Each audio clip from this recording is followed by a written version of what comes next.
Andrew Betts. We should also have Andy Davis. Where are you, Andy? And Simon Hearn in the room, who are my co-organisers. And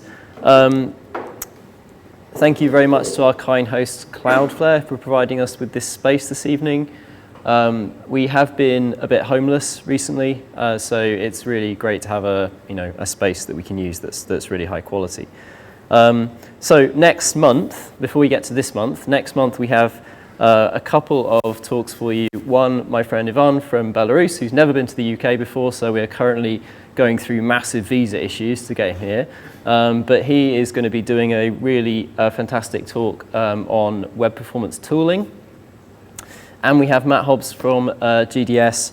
I forget exactly what Matt's going to be talking about. I forgot to look that up before this, and I should have done. That's why I'm not normally the one who does the MC bit. But we have a full lineup next month, and you're very welcome. We would also like you to contribute to London Web Performance if you can. So if you have something to talk about, then this is the link that you need. It's in the top right-hand corner of every page of our website, and it will enable you to submit your own content and tell us what you would like to talk about that's related to web performance. And in addition to having a form where you can submit your own talk, we also have a button here where you can throw someone else under the bus and say, this is someone I would really like to hear from, and then we will contact them and subtly suggest that they might have some content that other people would like to hear. All the content that we have produced for the last few years has been videoed and put online. Normally it takes a few days, but every single talk that you see at London Web Performance you can revisit later on, and if you miss any London Web Performance meetups, you can always visit our YouTube channel and see all our content online. And this is one of the things we think is really good about speaking here, because you get the additional benefit of people being able to see your talk afterwards. Or indeed log onto the live stream. Hello, people on the live stream. We also offer childcare. Every month we offer up to 5 with childcare tickets for this meetup. And the first time we did this, we thought we'll just do it and see if anyone buys one. Probably won't. And then promptly 3 people bought them. So we have a partnership with Snuggles, who provide professional, accredited and insured childminders who will look after your kids if you want to bring them with you. We also need some sponsors. So if you are interested in sponsoring the meetup, which helps us to provide things like childcare, then you will be wanting to talk to Mr. Andy Davis, who will give you a range of options for sponsorships that you could look at. But mostly I just want your money. Mostly he just wants your money. He'll be very pleased to provide you with our payment information. So tonight we have 2 speakers for you. First of all, we have Tim from Akamai, who will be talking about data saving mode. What effect does it have? How should you react as a site owner when somebody communicates to you that they want a low fidelity version of your site? Does anyone actually do that? I don't know, but I guess we'll find out. And we also have Lydia, who has come all the way from Sweden. Is that right? Amsterdam, sorry. I could have sworn you were coming from Stockholm. Okay, Amsterdam, sorry. Yes, that's right. And will be giving us a quiz on web performance. So we will be able to look forward to that at the end. Is there anything else? No, that's it. That's the last slide. So before any of that, we do have a quick welcome from Andrew from CloudFlare. Do you want to come and say hello to everybody? Hello, everybody. And you need to wear this because, unlike the microphone on the desk, this one does actually work. This is for the live stream. Okay.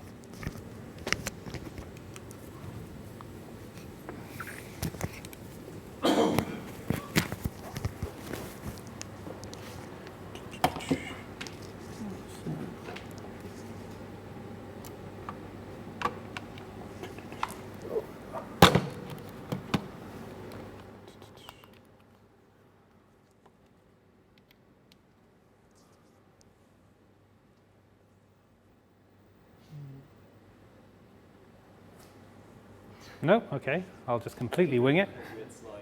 Exactly. Well, it didn't take long. So welcome. Oh, I'm just slow. It's voice activated. Yeah, welcome to London WebPerf. I was talking to Andy and thinking about it earlier today. I first came to a London WebPerf meetup in 2012 in the Lamb Tavern, wasn't it, when it first started? I don't know how many people are around from then. I know you were there, probably. You too? Anyone? Is anyone else still around from the days of then? I think the only difference from those days, there was more talk about how to optimize servers, which I think we now believe the cloud does a lot better, but maybe that's a talk for another day. So, does everyone know what... Oh, no, that's not moving. Oh, now it's moving twice. So does everyone know what CloudFlare is? Anyone? Not Simon doesn't. No. Thank you, Simon. So CloudFlare's mission is to help build a better internet. So like, I remember when I joined about 6 or 7 years ago, the idea was like, the internet sort of works, but how and why? It's kind of luck more than judgment, I think. Speak louder? Sorry, thank you, Andy. And, you know, it's so important to everyone that we'd like to make it better, make it more secure and fast. So the bit I'm interested in is the performance bit. So the team I work with and in CloudFlare is the content delivery optimization team. So everyone sort of, a good question is, isn't everything just getting faster? We're getting bigger pipes, things are way, way faster. Does anyone know what this chart is of? Speed of light.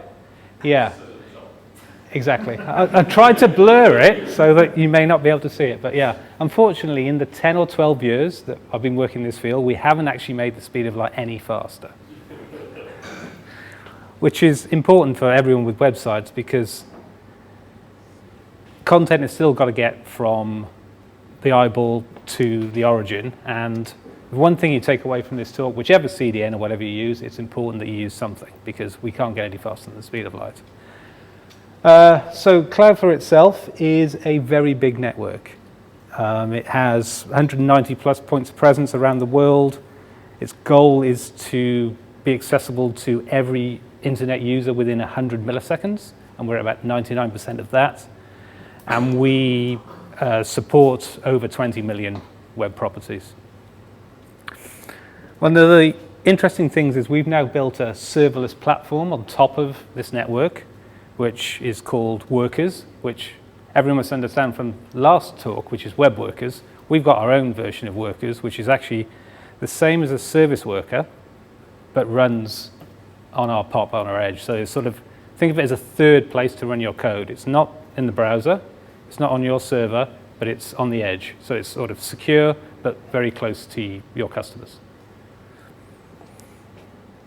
So, yeah, we're hiring, yeah. I guess there's usual sort of jobs available, but as I'm giving the talk, I'm hiring for what we call our WebPerf team, or our speed team. So, what do? We try and make websites work faster, make the internet work faster as a whole. So, we'll look at sort of protocol level stuff up to sort of application layer and try and improve things. So, as an example, one of the projects we worked on this year was HTTP2 prioritization.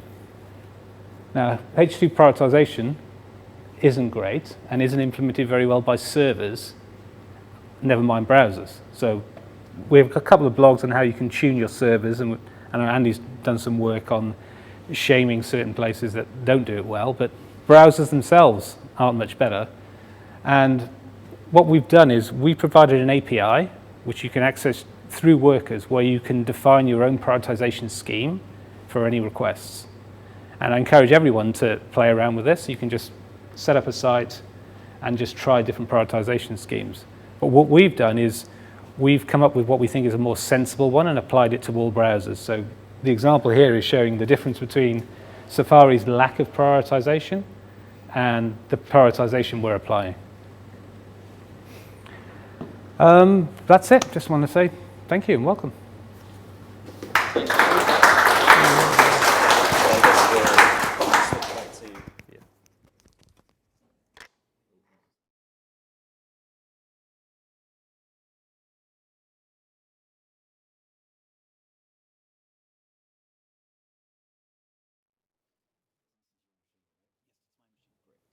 And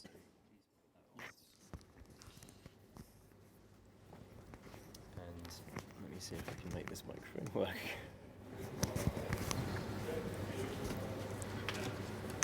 Oh, hang on, that turned.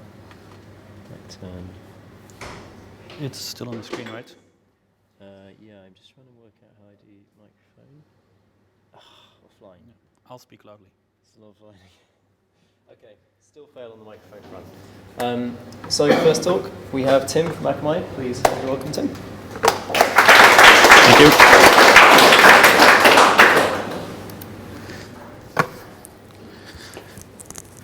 Hello, everybody. Can you hear me well in the back? Or should it be still a little bit louder? Okay? Okay, cool. Perfect. Good evening, sorry. I'm Tim. In the next 40 minutes, it's all about creating a lightweight version of your website and serving them to your users whenever they request it. So next to my day job at Akamai, I also run the largest scale modeling website in the world, like building small airplanes, building small cars. No worries, you don't have, I will not show you the hobby. But what I'll do is basically in 7 steps, explain how I created a lightweight version and delight my users whenever they request it. So how do users request a lightweight version? Is they give a signal to the web server and they send a request header called save data equals on. Now, how do they send this? For example, in Chrome you have a data saver mode. In Yandex and in Opera it's called turbo mode, and it's basically you toggle it on and then the browser sends that additional header. What happens if you're on an HTTP website? The browser does some magic. If you have an HTTPS website, nothing happens unless you do something. And that's unless you do something, that's what I will basically now explain. Now, just to show you the end of the story, whenever the data saver mode is set, I serve 50% less data to an iPhone user. And I have my scale modelers are there across the globe, the UK, everywhere in the world. And some users really look into the website from, let's say, a satellite phone or plenty of different connection types. And for them, it really matters. So now let's look at 7 steps. Am I still speaking loud enough for everybody? Cool. So step 1. Now, before I build this version, lightweight version, you need to spend a lot of time. I'm a one-man company, so when my wife falls asleep in front of the television and my 2 kids are in bed, I start playing around with the website. So the first thing I want to do is I heard about data saver. How many users actually ask for it? If it's just 1, bad luck. If it's a lot, I might look at it. So what did I do is in JavaScript, you have the navigator.connection.saveData. If you type that in, you get either on or off, or no value if the browser does not support it yet. So what you see here is I use this data and I'm using, next to Google Analytics, I'm using mPulse Run for performance monitoring. And I track this as an additional value. So you see that around 50% of the browsers of my visitors actually expose the header. 10% of these users, which was actually more than I expected, actually say, please, please, please send me less data. Now, typically when you hear save data, you hear developing countries. Now, if you look at the top list, that's for my website only. You see Italy, Netherlands, Germany, United Kingdom. That's not typically what I would say as developing countries. Now, key is Brazil, you see here Brazil, Venezuela. When I look at my users from Brazil and Venezuela, yes, the amount of users, percentage-wise, is bigger who send the headers. Now, of course, most of my visitors are United Kingdom, Germany, Netherlands. A lot of them still send that header. So it's not just about, even if your website is just for the domestic UK market, you should still investigate if it's worth potentially the effort. Next thing is, it's probably like if you have bad connections or bad phones. Here, I also track the device pixel ratio. So that's like on an Apple phone, you have Retina screen. So that has a device pixel ratio of 2. The newer iPhones actually have a device pixel ratio of 3. And some Samsung phones even have a device pixel ratio of 4. So what do you see?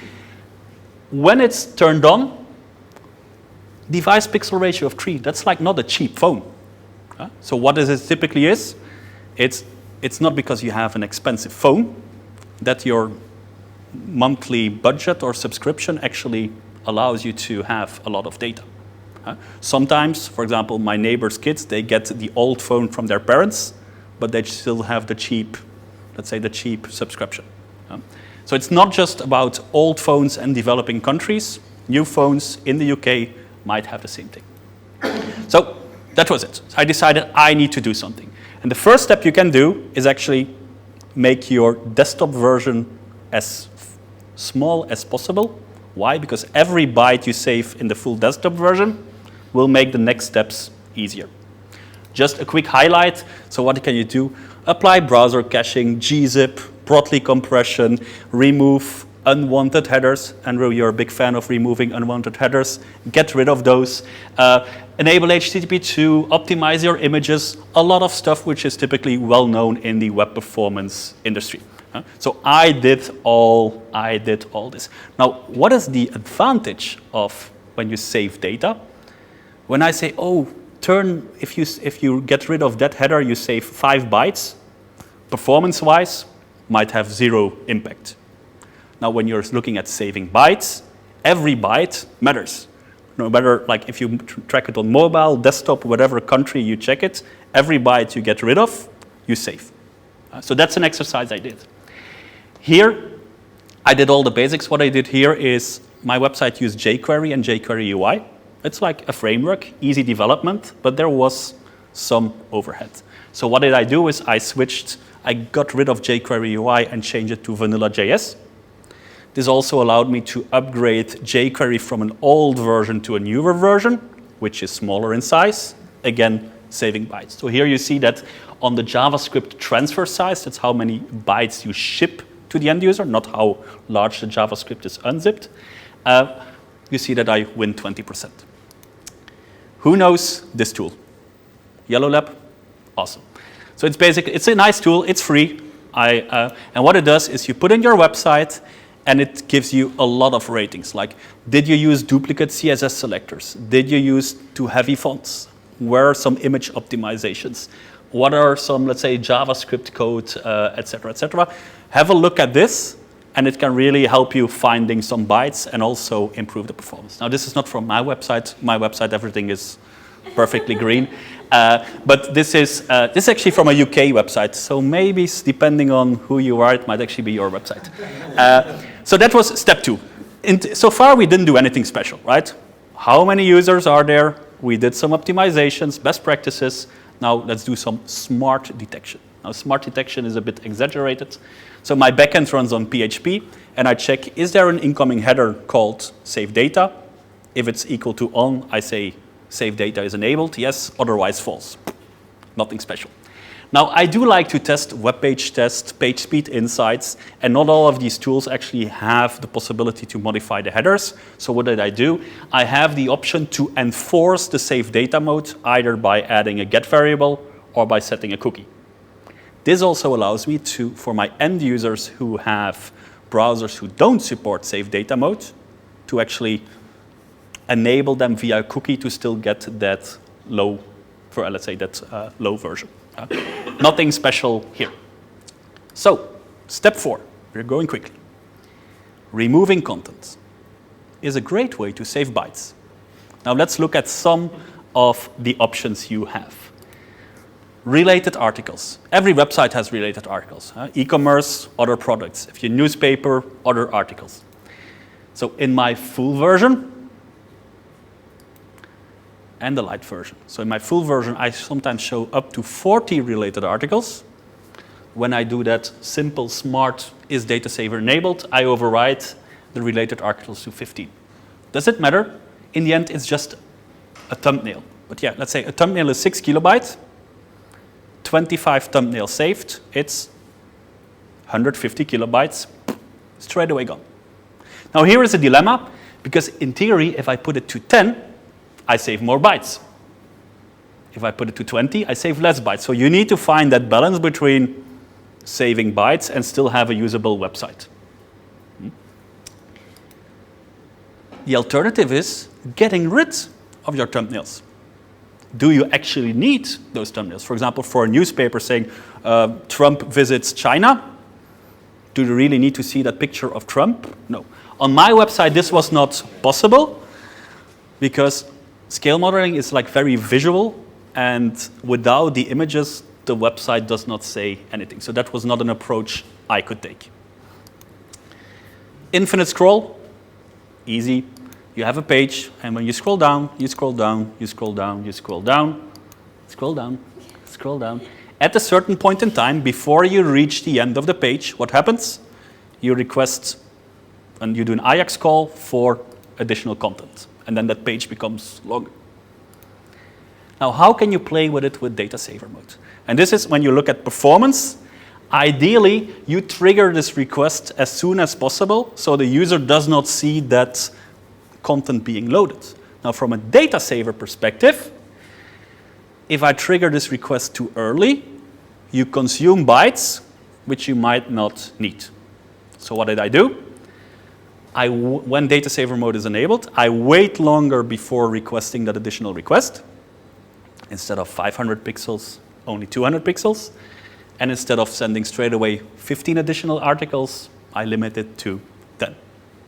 The alternative is disabling that altogether and really have the user at the end say load more, load more, load more.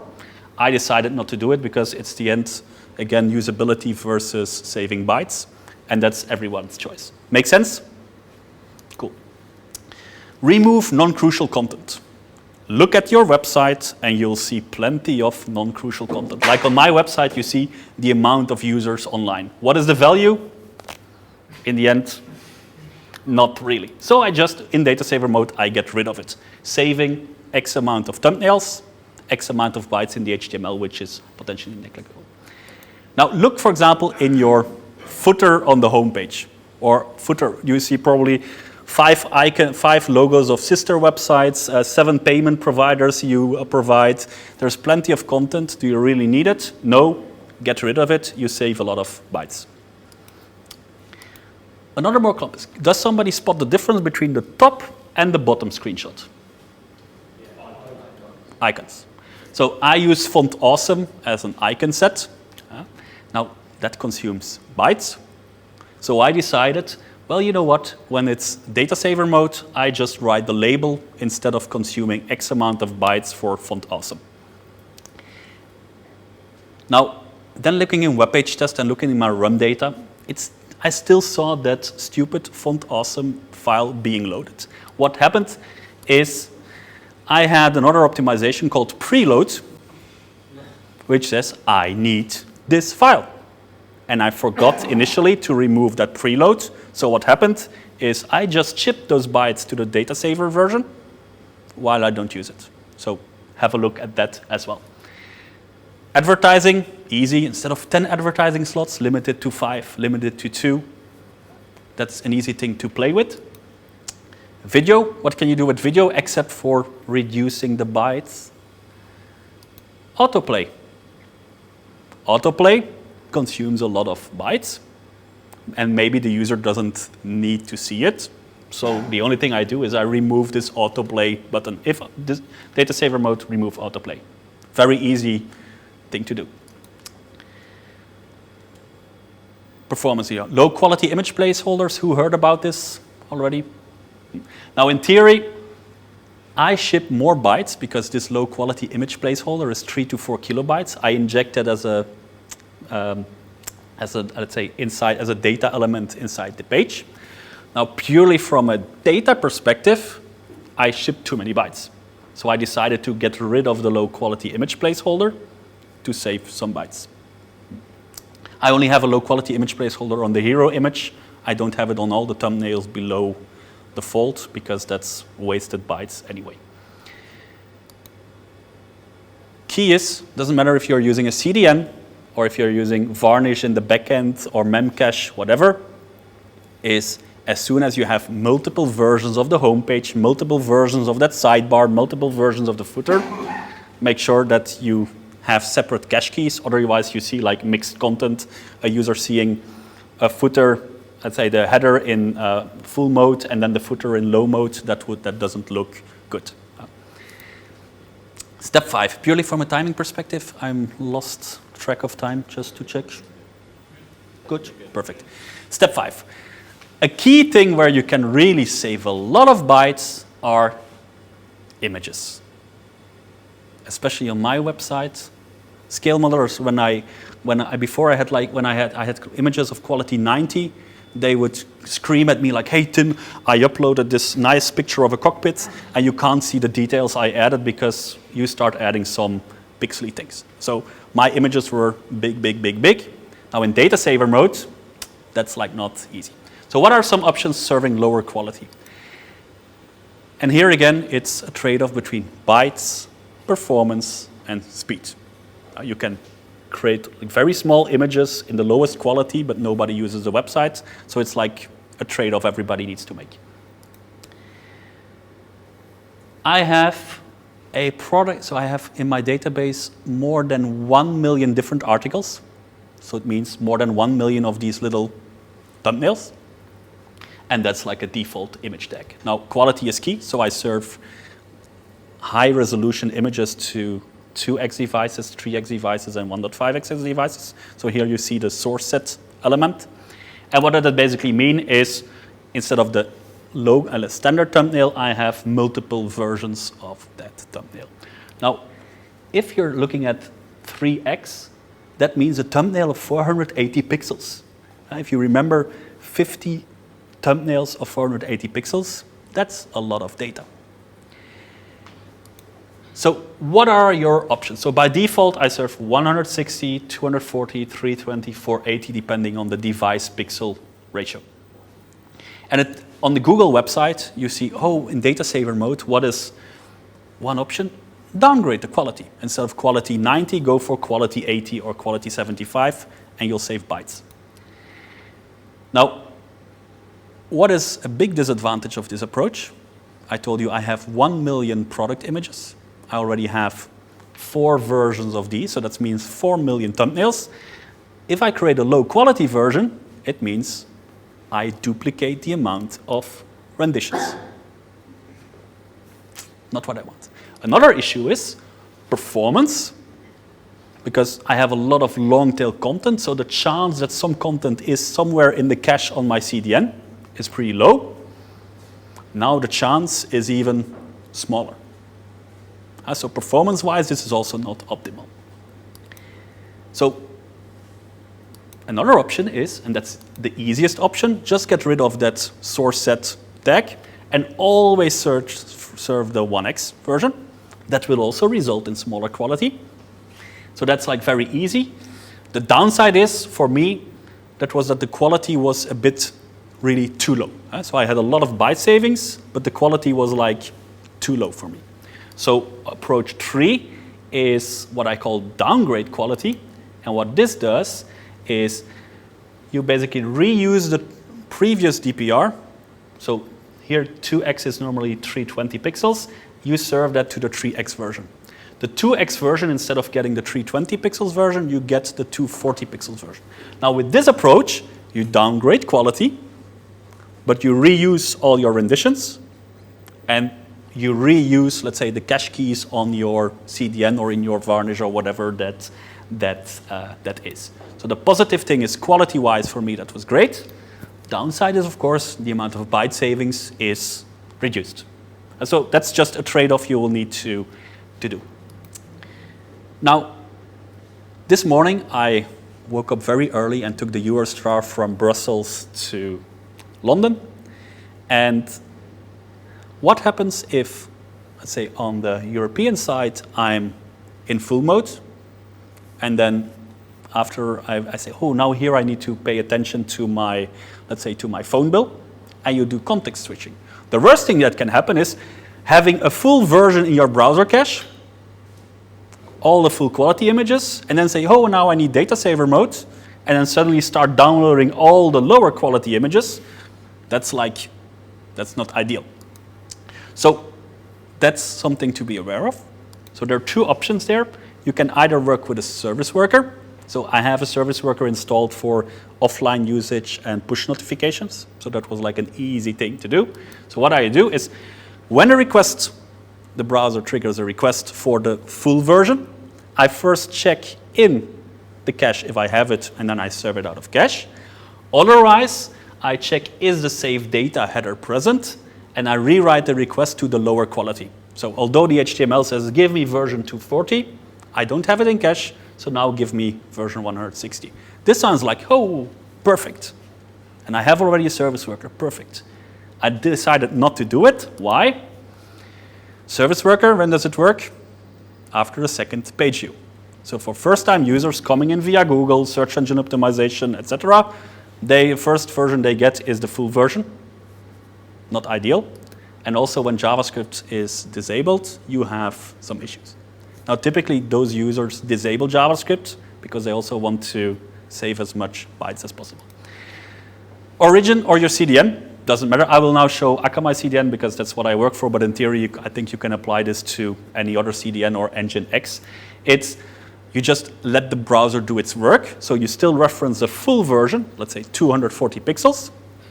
And when a request comes in at the edge, you detect is the data saver mode header present, and then you do a rewrite of the request. So you serve the 160 version, although the user requested the 240 pixels version. If you do this, you have full cache control. It works from the first request. It works if you don't have JavaScript. It works if you don't have service worker installed. It's always working. Step 6.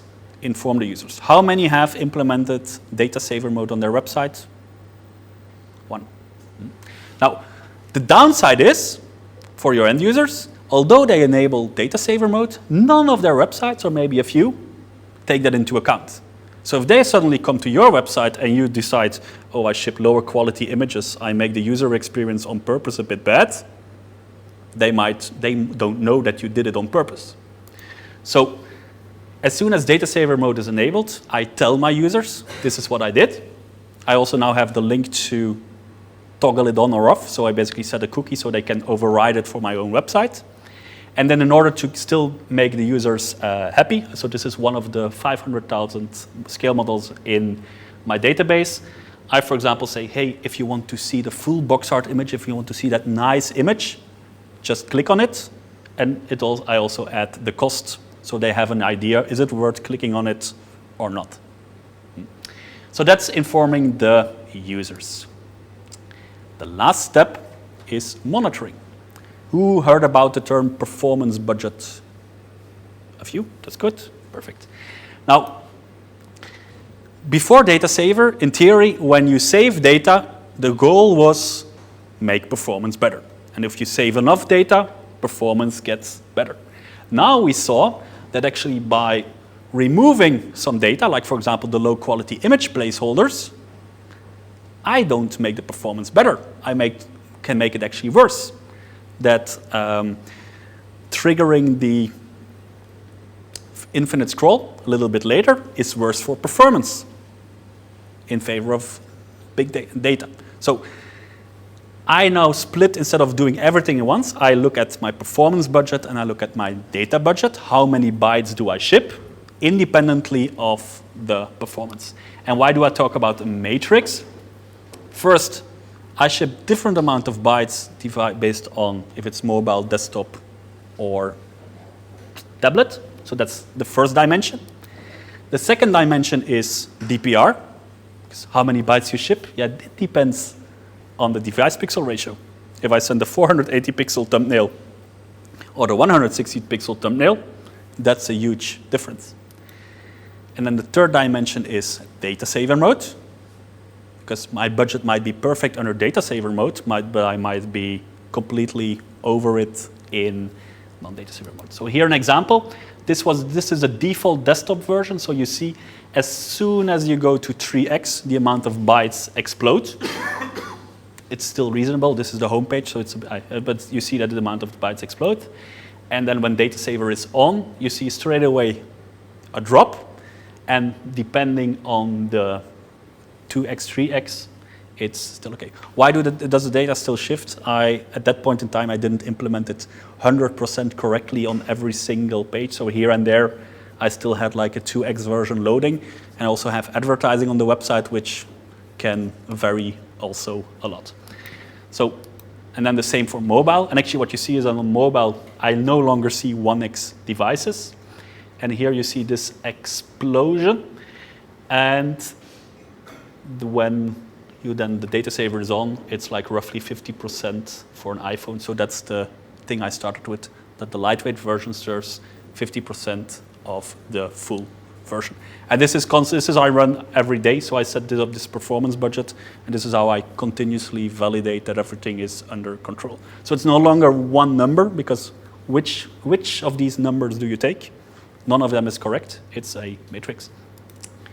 So to summarize, listen to your users, because if they say, please, please, please, please, save data, why ship them all the useless things or too many bytes? And it's also about finding the balance. There is no good or wrong. I now have 260 kilobytes. Can I bring the needle to 200 kilobytes? Yes, but yeah, you need to find the balance depending on your website. So, are there any questions? Yes? Hi. So are there any things we shouldn't optimize because the browser is doing it, if that makes sense? So just switching on turbo mode, or I'm going to call it turbo mode, it's a much nicer name. Are there things that the browser then chooses to do which we on the server side shouldn't be responsible for? Yeah, so shall I repeat the question for the recording? Yes. So the question is, if in turbo mode is enabled, what does the browser do? So if if your website is in HTTP, then the browser Chrome will intercept, for example, all your image requests and do for you some automated things. Now it's 2019. How many websites are still running on HTTP? Not that much.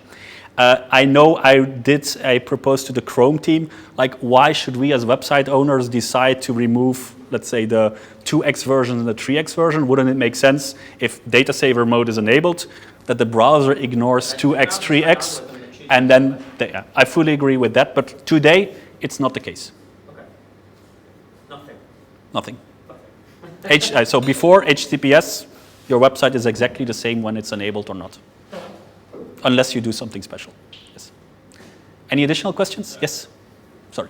Yes. Are there any situations where data saver mode will be enabled automatically without the user knowing? So a 2G connection or low battery mode on your device will automatically do that for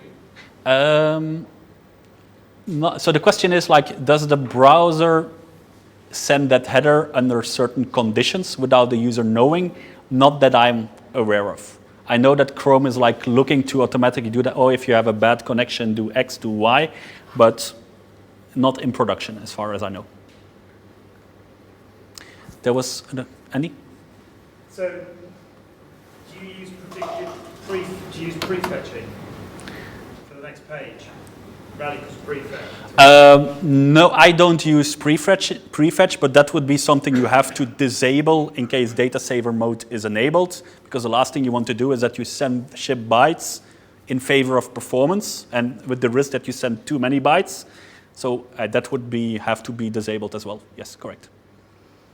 Yes? You talked about sort of savings you make on images as a model, but overall, what is sort of the difference in sort of percentage of how much you save in data saving over to your full website?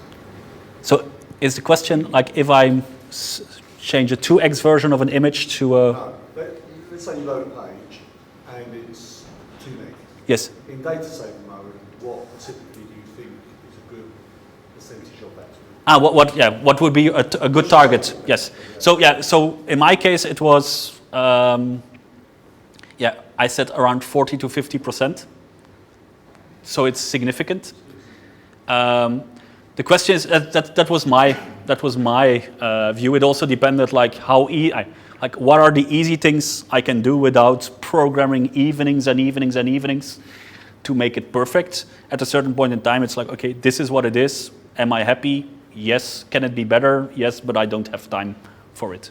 So although I explained plenty of different options, this version was basically released in, let's say, 2 evenings of work for adapting the website. Yes. Can I ask another Yeah, sure. question?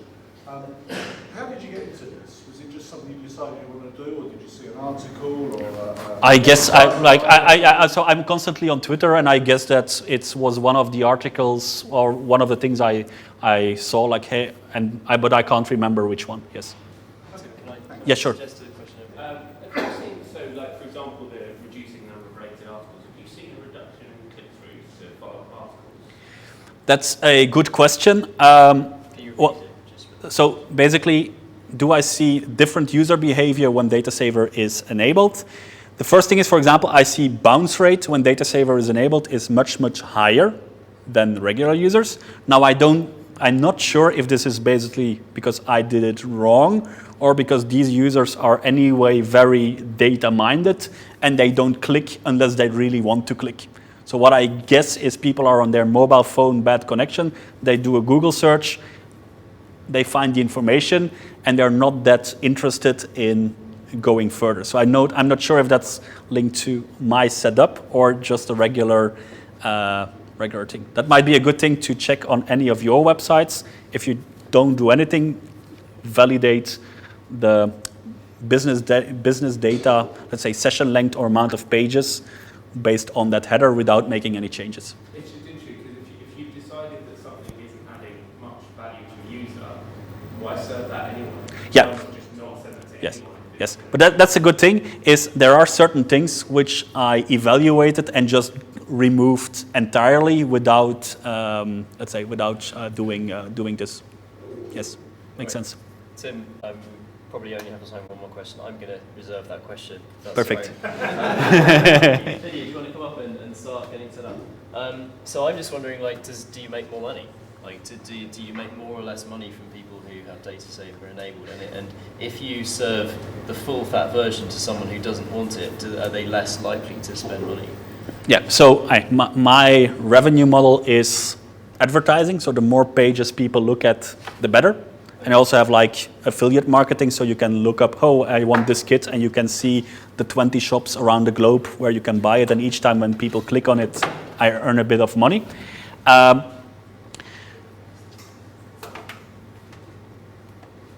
not. What I hoped to see was like if I enable data saver mode, that they would increase usage, or that in certain countries I would see a bigger impact. But I don't. I see an increase, but it might also be natural. So I don't have like a definitive marketing answer. I got rich because I implemented Save Data Header. Would you say that doing this project has been worth it in the sense that it has made you a return, or do you think it's just the right thing to do?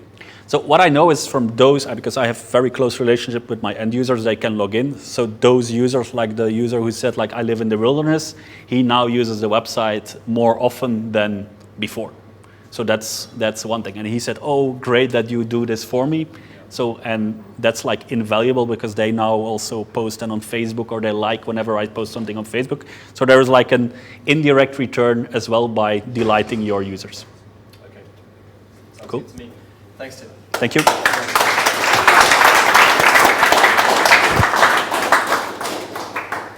you very much. Here you go.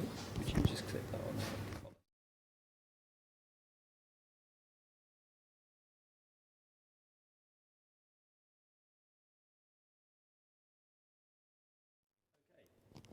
So,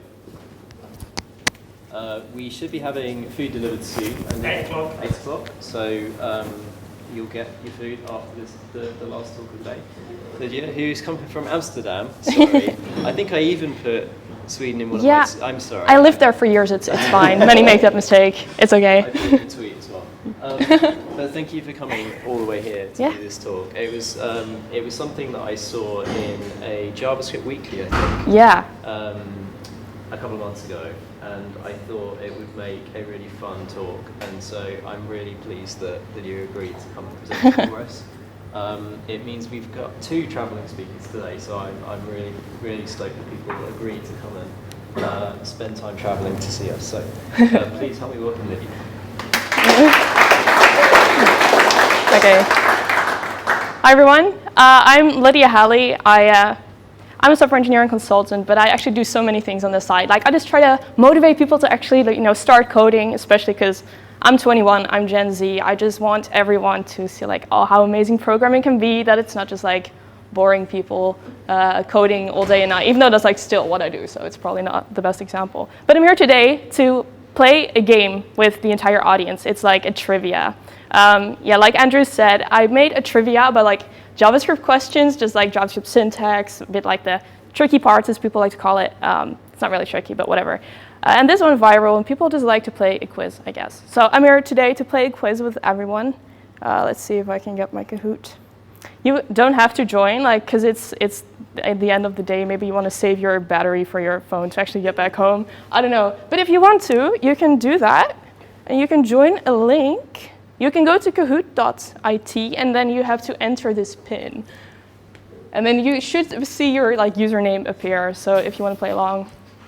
Also, like the questions are quite laid back, so either it's good for your imposter syndrome that you actually like know stuff, or it's also, I cover some of the things that Tim said in the previous talk, so it's also a quiz to see how well you paid attention during that talk.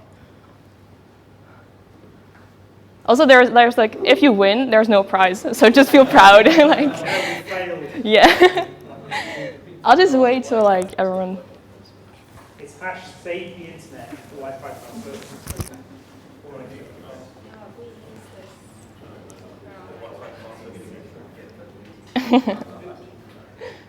Who's Ghost?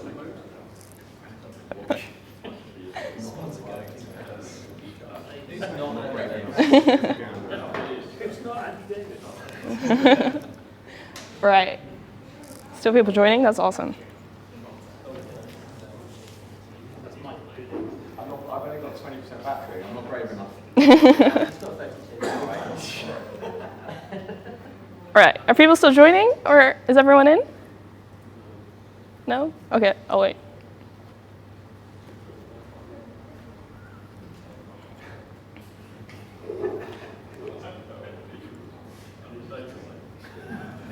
Also, there is like a 20-second, like the questions last for 20 seconds. So if you're a slow reader, let me know, because I also have the questions on the slides, because 20 seconds is pretty fast. At least I found it pretty fast, but can change it. Sorry about that. Okay, is everyone in?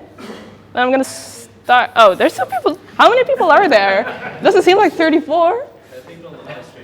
Oh, okay, but then this could go on forever, so I'll just start. Okay, I'll just start it. Are you ready? Oh, there's no sound. Okay. There was supposed to be a sound, but whatever.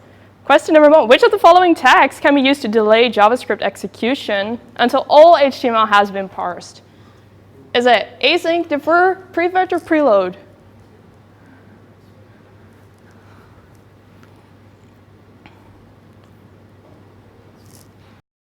I don't know how I can get sound, if it's possible at all, but probably not. No, it's fun. Come on. Everyone should be a bit more awake, Okay, sir.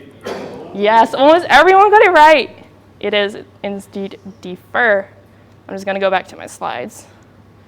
So I'm just going to explain everything from the basics in case you just aren't used to it. So a very naive approach is to just have the script tag in the head. What this means is that, okay, it's parsing everything, it's loading and executing it all on the main thread, which of course you don't want, because we're parsing it, and during that entire time, the user can just see a blank page, right? Maybe this loading takes 30 seconds, and obviously you want to avoid this. Now you might say, okay, but everyone knows that you should then put the script tag right above the end of the body tag, right? Well, then you still have that stupid loading time, and it depends on what you have in the script, but you might want to use it. So then there's async, which is pretty cool, because then we can load it at the same time as we're parsing the HTML. So this already reduces the entire loading time. Then it still blocks the parsing because it executes it right after loading it, which might be good in case you're using third-party libraries that you still want to use before the entire DOM has been loaded. For example, like Google Analytics, you probably use async. Then you have defer. Then it's I don't care if it's loaded, because I'm only going to execute it after the entire DOM has been created, which is really nice if you're using libraries that need to have access to the entire DOM. Yeah. So one downside, or it's not really a downside, but if you have 2 async tags and the first one takes 40 seconds and the second one takes 4 seconds, it doesn't matter which order you put it because they will be executed whenever they're loaded. So, if order matters, just make sure that you actually are aware of this because this might lead to some annoying bugs. Yeah, and that would differ. It doesn't matter because then they are still, executed in the right order because they are executed after all HTML has been parsed. But most of you knew this, so congratulations. Yeah, of course it's not prefetch because with prefetch this is just saying like, okay, I'm pretty sure that you will want to use this in the future. For example, you have an e-commerce website and the user adds something to the cart. There is a very high chance that the user afterwards will probably go to the checkout, page, whatever. And if you need an image for that, you can already load it. So it's already in cache, and that goes a bit faster. So that's a very nice user experience, usually. But just be aware that you don't prefetch everything, because of course that's bad for your storage or data. Yeah. Oh yeah, and of course preload. You're probably aware of this, but yeah. So with this is saying okay, I need this right now, and yeah, basically before, it would take more. Just make sure that you use it within 3 milliseconds. It's actually really important. Otherwise, you get a really ugly error in Google Chrome saying hey, you haven't used this within 3 milliseconds. Because normally, whenever browsers see okay, you want to get this data, or you are with prefetch, for example, and it sees that you're not on a very good connection, it won't always make the request. But with preload, it will still always make that request, even if you're on a very bad connection. So this might actually lead to a worse performance instead of a better performance. So just be aware of that as well. Oh yeah, and then of course with Twitter Lite, this actually is nice because it improved their time to interactive by 36% and their first contentful paint by 30%. So that's a lot. I think that was that. Yeah. Okay. Next question. Let's go back to Kahoot. There should just be a Kahoot integration in Keynote. Next. Oh, well done, Simon. Way to go. Okay. Oh, this also depends on time, by the way, so you have to be fast. So sorry if you're a slow reader. Next question. Which of these attributes can be used on an image tag in Chrome to add lazy loading natively, built in? Is it loading is lazy, lazy, or lazy is true?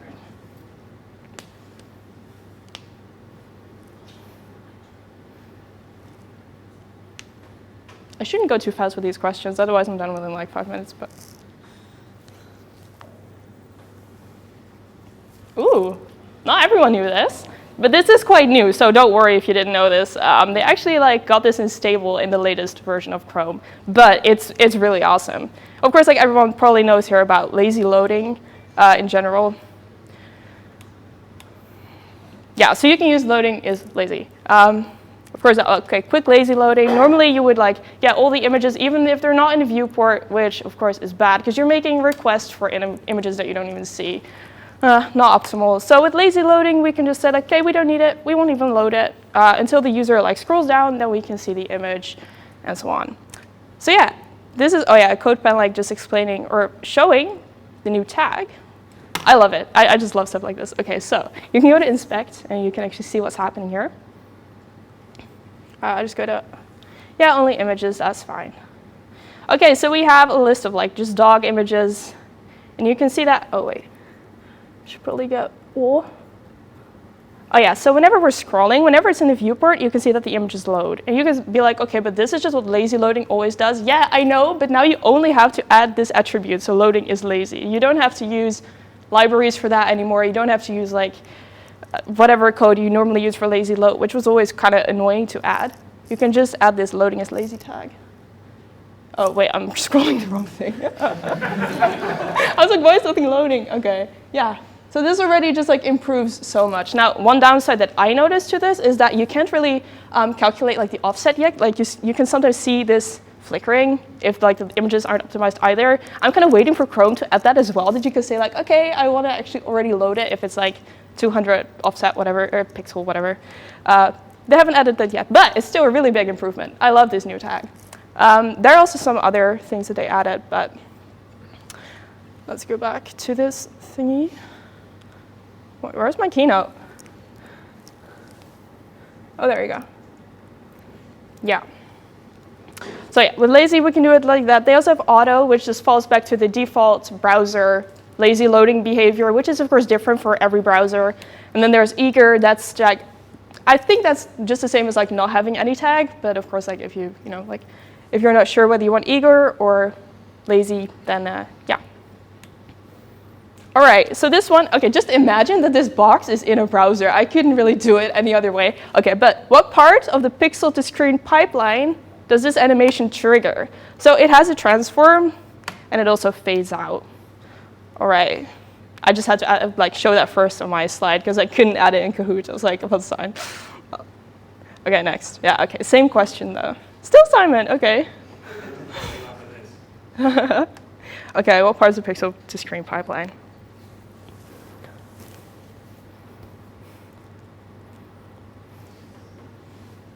I never know what to do within like these seconds that everyone's answering. It's just like awkward standing here. Yeah, I know, there's no music now.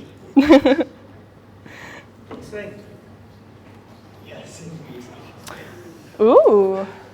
Okay, most people got it wrong. I think your most back-end people are not. Okay.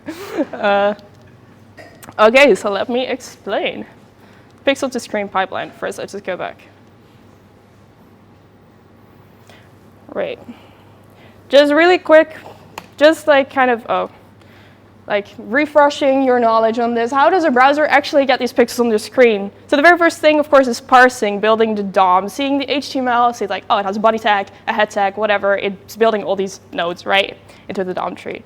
Now then we add some nice styles. Of course, it also needs the CSS, CSSOM, CSSOM. I never know how to pronounce this, but yeah, it also builds a tree with all the CSS, so it can actually apply these styles like, okay, this div needs to be green, whatever.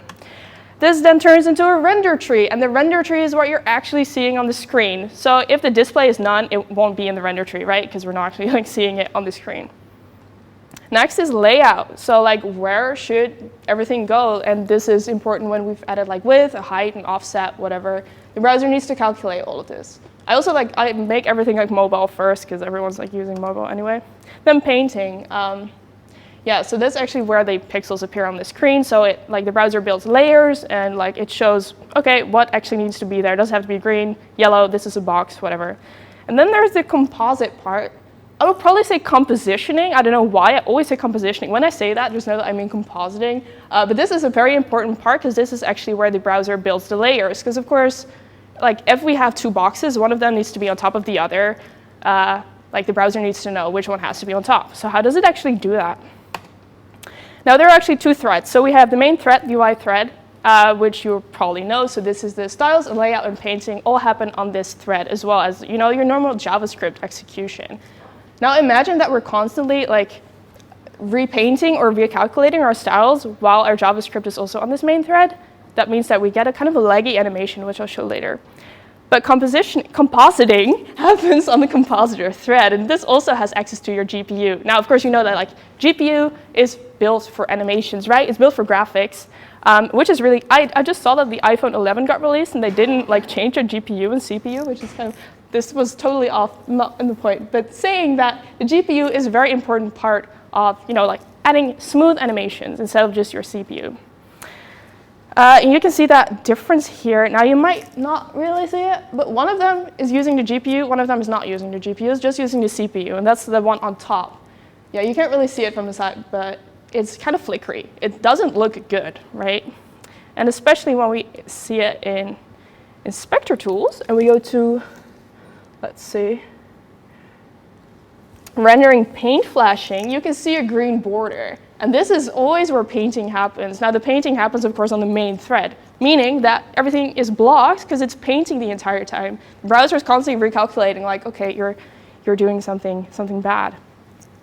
And you can also see this in the performance monitor. You can see the styles calculations per second. You can see that right here. It's actually recalculating it like every animation frame, which you obviously also don't want. Yeah, so why is the one beneath not using it? It's because we're using the compositor thread. Let's just go back. No, I don't want to open VS Code. Muscle memory. Okay. All right, yeah, so what happens normally is like we're having a keyframe, so left 0 pixels to 70 pixels. So on every single animation frame, we recalculate it, we repaint it, and send it to the GPU to like manage that stuff. Now this is quite bad for your performance, because every time we do this, we're blocking the main thread. Instead, we can use transform, which actually just gives us access to the GPU, and then we can have like a separate layer to animate it instead. You can kind of see this as if you're like having two papers and they're just like going over each other. And this is really cool because we're already telling the GPU like, hey, I know that first you're at 0 pixels, then you're at 70 pixels, and it only needs to know that difference instead of having to recalculate the entire, everything you see on the screen at every animation frame, which is bad. But then there's a downside, because now you might say like, okay, cool, I know that I have to animate this using the GPU because that adds it smooth, but you might end up with something called implicit compositing. So due to the stacking order, a composite layer is promoted to a non-composited element, which sounds super vague. But yeah, let's just imagine that you have one thing that uses, that's like animating on the GPU, and then there is something on top that's not animating. So what does the browser do? It adds an extra layer, which is not always good. And you can see that here, what's happening. Of course, the code sandbox doesn't work. Just gonna reload. So you can actually even see that happening here in the layers thing, which is really cool. I love it. Okay, so you can see here that the browser is actually creating these layers. And you can also see the reason why it's adding these layers. I just got to scroll up. This is really difficult on a laptop when everything is so tiny. All right. So one of them, which is div with the ID of D, is compositing reasons because there's an active transform animation, which I just showed because there was this transform with like 70 pixels. But then div C is composited due to the association with an element that may overlap other composited elements. And you can also see the memory estimate, which is actually what this is all about. So there's 244 KB memory like sent to the GPU, which actually you didn't want. And especially on mobile users, we're sending memory to the GPU only for like this ugly red div pixel thing, which is just extra memory that's bad. You want to avoid that. Why do I keep on opening VS Code? Wait, why is it not? I'm clicking it. It's just not opening it. I love my MacBook. Like, you see I'm clicking it, right? Okay. Oh, wait, it's just, oh, it froze. And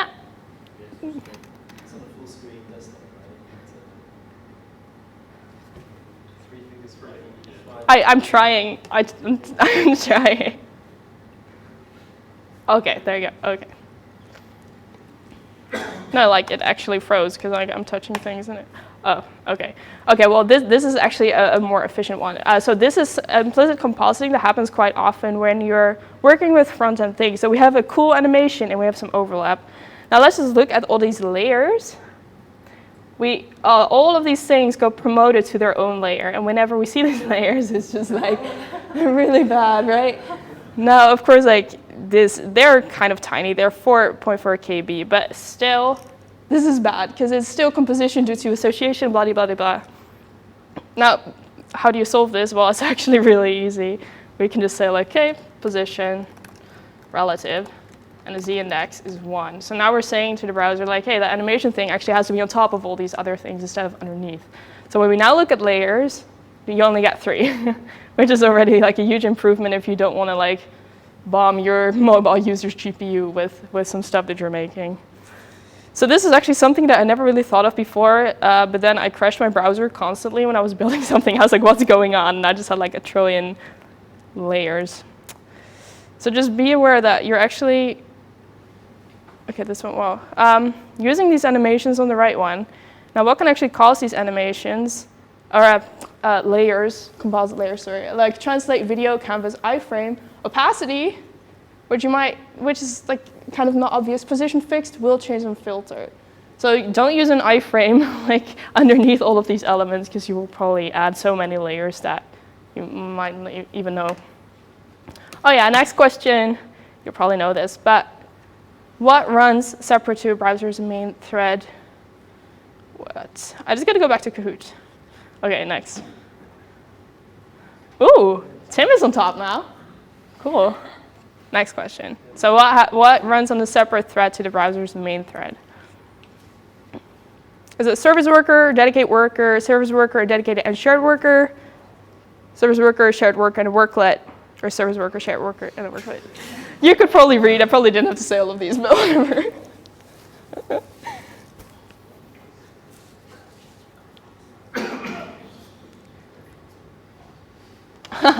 Okay, I like this. Yeah. Okay, well, we already have the winner. It's Tim. Congratulations, Tim. Who's Tim? Oh, congratulations. Oh, you're. Oh, great. Nice. Well done, Tim. All right.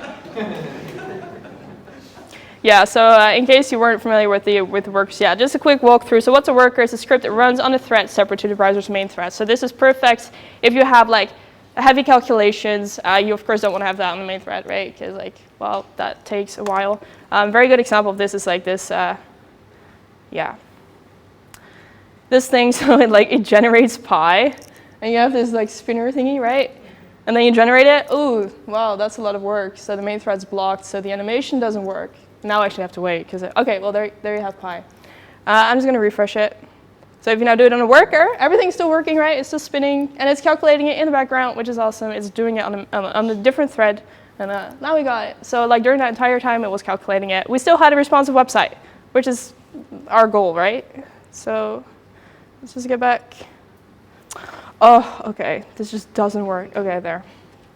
Now, of course, there's a dedicated worker and a shared worker. Dedicated worker, we can post messages to just one script.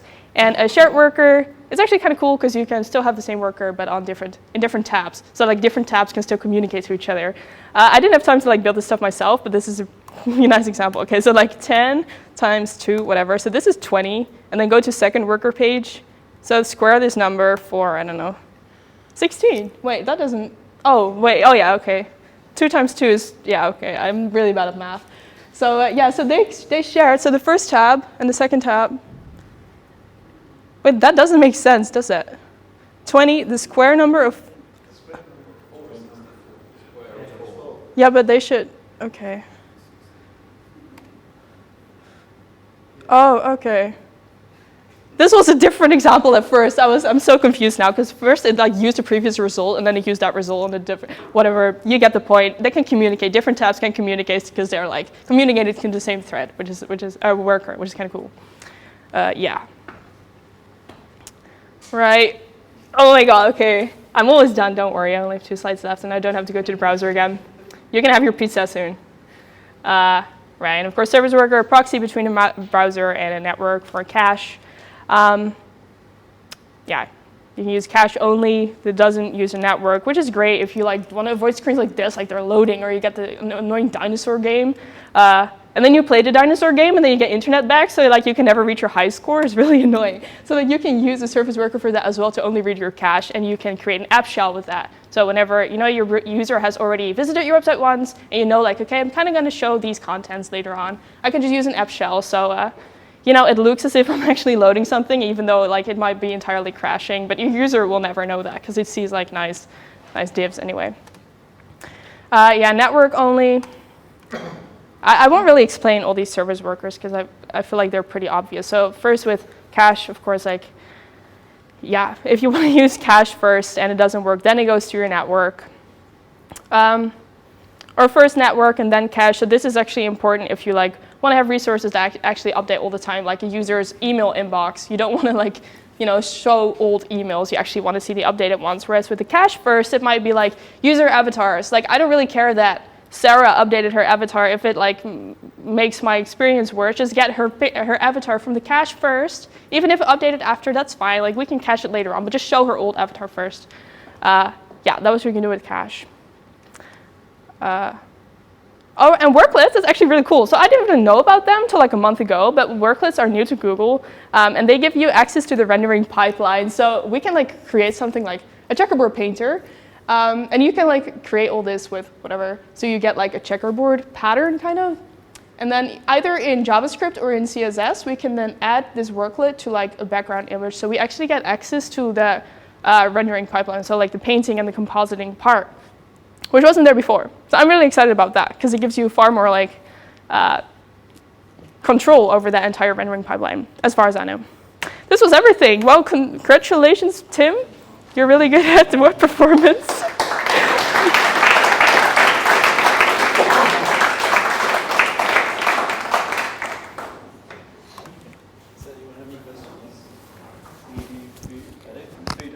just arriving, so Just get your food. Attack these pizzas. let's have a couple of questions while we're waiting for the food to be unpacked. Anyone have any? No. We do. Tim has a question. Yeah, you can show those again. You can go first. You showed the worklet. The worklet, is that used as a replacement for SVG or what? No, it's like a lightweight web worker, as far as I know. So basically, it still runs on like a separate thread, and you have right now you have a Paint worklet and an audio worklet. So the Paint worklet gives you access to the Paint API, and the audio worklet gives you access to the like audio API. I'm not entirely sure which one that is, but like if you're like changing some audio data, which I've never done before, so I shouldn't say too much about that. But yeah, then you can use the audio worklet for that. So it just gives you more control over like changing the data for like images and audio, like while on the screen, or like during that entire process, which is new. Like I hadn't heard of it either, but yeah, it's kind of cool. Yeah, you should just go to MD. There aren't many docs on it yet because it's still in draft. It is already in Chrome, but not in any other browser just yet. I think they are working on it though. But yeah, it's not a replacement to SVG. It's loaded differently. Simon, thank you for being patient. What is your question? Thank you for that. That was really entertaining. I would like to know if you have any experience with web workers, and what is the best example you've seen of using a worker to improve UI responsiveness and web work? I haven't used web worker myself because I haven't used like heavy processing data, but many people use it. For example, whenever you get a lot of data from either an Excel file and you just want to change that to like a table on your screen, for example, this requires so much like generating data and like processing data. Where should everything go? And of course, like calculating the numbers and everything itself. This takes a while. And normally, if you would just render it directly on your screen, like the user wouldn't see anything because it's literally blocking your UI thread. So yeah, this would be a great example for a web worker. Generally, like if you have a lot of data that you just need to process, I feel like there are so many examples that I just can't think of now, but it's pretty obvious. Or like whenever like image processing, image changing, right? Like if you want to change an image, this could take a long time. Even like just how do you call that? Whenever you like revert it, like the opposite colors, you can do stuff like that on a web worker because this also requires a lot of time to actually do. Yeah, I'm sure there are so many more, but yeah, no worries. All right. Yeah. That actually reminds me that the first version of the FT's web app that we made in like 2011, Safari didn't let us store any kind of binary data, so we had to store images in UTF-16 text format. And so we figured out that you could, if you treated each pair of bytes of base64 text as a single UTF-16 character, then you could get twice as much in the same amount of storage. But in order to convert it back into an image, you had to bit shift every single character. So that would have been a great use for web workers, which didn't exist at the time, so we didn't. But like that would be my use case for web workers, I guess. Yeah. I think they still use it, like because Safari still hasn't. Yeah. So they still use that technique. It's crazy. Lydia, thank you very much. That was really entertaining. I learned a lot. I got 0. So. Thank you very much for coming. Thank you.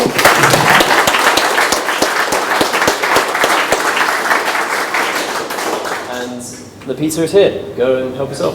I've got 2 smaller pieces of gluten-free if anybody wants to. Oh, we have good pizza. Great. And it's beer.